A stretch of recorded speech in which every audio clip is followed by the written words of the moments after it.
This man right here with the ball is Cooper Flagg, the #1 overall pick and one of the most talented prospects ever. Someone who can make defenders look silly on a consistent basis. On this occasion, however, he's not up against any regular defender. In front of him is a defensive demon. Boy, look at the pressure being applied by Carter Bryant on Cooper Flagg. That handle better be tight tonight.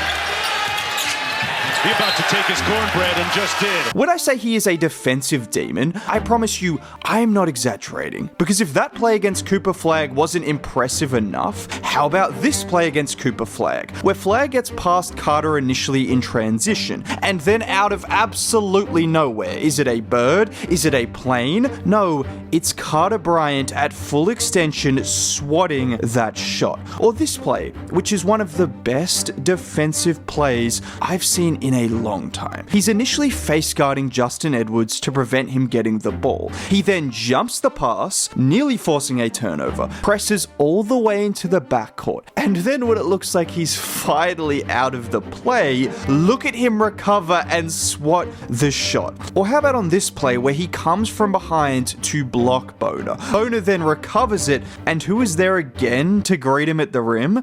None other than Carter Bryant. We are only a few games into NBA Summer League, but if there is one takeaway for the San Antonio Spurs, not only is Dylan Harper legit, but they might have just got Wemby, he's Scottie Pippen. Okay, just to be clear, that is an exaggeration, but at 6'8", Carter Bryant has the length and the strength to guard the likes of Cooper Flagg, but he also has the lateral quickness and the willingness to guard players 8 inches shorter than him, like Ryan Nembhard, and he said so himself. I think just my willingness to just defend anybody. I don't care if you're 7 foot 280. I don't care if you're 6 foot 120 pounds. So I think for me, I just try to do whatever I can to win a basketball game, whatever the coaching staff needs me to do. Oh, and then he can do a combination of both on the same play. Like here where he's initially guarding at the point of attack. His man gets a bit of a step on him, which forces the big to help over, and watch Bryant then break up the lob. I'm sorry, how many players have you seen go from guarding 35 feet from the basket to breaking up a lob on the same play? I'm going to say this again. Carter Bryant is not normal on the defensive end of the floor, and the Spurs just paired him with the least normal defender of all time. Yeah, the league's in trouble. And just to show further evidence of his anticipation and his awareness on defense, how about off the inbound pass, where Carter is kind of hovering around initially, but the second that ball gets thrown up, he is alert, using that wingspan to tap the ball out of the offensive player's reach, securing the steal before finding his big running the floor for the and one. But the most impressive part about Carter's defensive game isn't just the wingspan or the athleticism, which he has and which you have seen on all of these plays, blocking 7-footers, disrupting smaller guards. That is impressive. What's even more impressive is his motor, the intensity he is playing with in Summer League. Most NBA players don't give this level of effort on defense in a playoff environment. He is genuinely playing Summer League, the first few games of Summer League, by the way, like it is the NBA Finals. There is even a clip of him on the bench with the Spurs up 30 points and him still yelling out instructions and motivating his teammates to get those stops, because clearly 30 points up isn't enough in Summer League for Carter Bryant to switch off. And Flagg just said this after the game. Yeah, I mean, Carter's, he's an incredible player. He's really lengthy, he plays really good defense. I mean, he looked tired at all the whole game. He was picking me up 94. I was definitely feeling a little bit gassed, but I mean, he was just there, playing great defense, the whole way. Do you know how tiring it is to defend 94 feet consistently? To use every ounce of your physicality every play? There is a reason Cooper Flagg said he was gassed, because Carter Bryant made him gassed. And yet somehow, Carter Bryant himself is able to do this consistently every possession of every single game. And like I've said, this is just Summer League. But these are the kind of defensive demons the Spurs are surrounding Wemby with. Dylan Harper was also bringing that energy defensively, and it is contagious as well. When you see one guy guarding 94 feet and running over every single screen. You almost feel like you have to as well. Why do you think the OKC Thunder have been such a great defensive team? And the Spurs will also have Stephon Castle, Jeremy Sohan. De'Aaron Fox is a guy that when he is locked in with his physical gifts, he can be a very good defensive player. Last year, the Spurs were the 8th ranked defense with Wemby on the floor.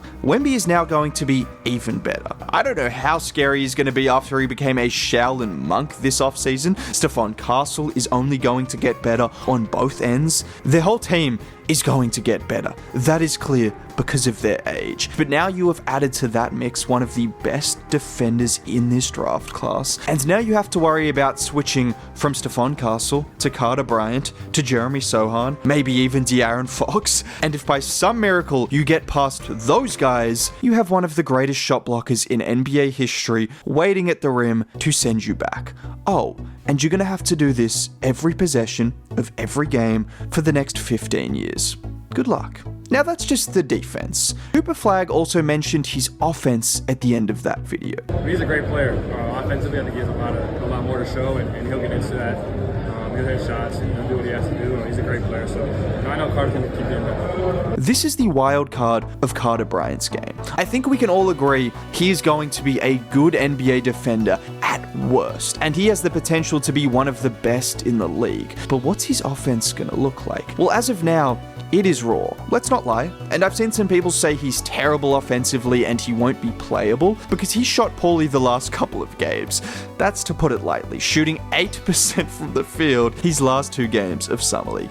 Not great, I know, but to me Summer League is not about the numbers, it's about the moments. I didn't mention how many blocks he's averaging a game or how many rebounds, because what's more important is the way he's getting those numbers. It is about the flashes, the glimpses of brilliance, and the consistent energy on defense. Anyone can have a couple of bad shooting games. Jared McCain shot 25% from the field last Summer League and was the most efficient rookie scorer in the league. We just saw Cooper Flagg go 6 for 21 and then go for 31 points the next game. What you should be asking yourself is, does a player look like they don't belong on the court, or are they simply just going through a slump? I think it's the second one with Carter Bryant. Now, in saying that, he's not a polished offensive player by any means, and at best, he will be a spot-up three-point shooter and a decent cutter his first year or 2 in the league. But the key is if he can knock down those threes, which he did last year in college, shooting 37% from 3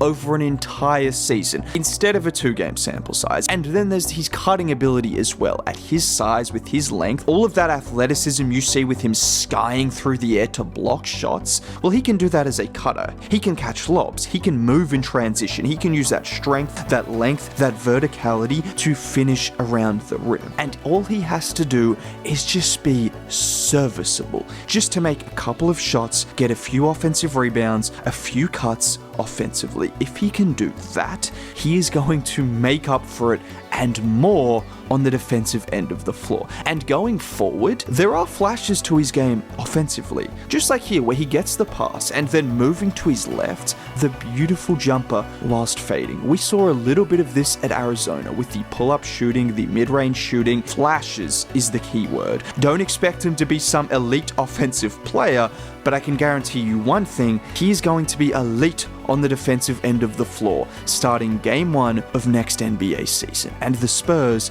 have drafted a special defensive player. Now, if you want to hear me talk about Stephon Castle or Victor Wembanyama, click on either one of these videos, subscribe to the channel for more content like this. Have a great day.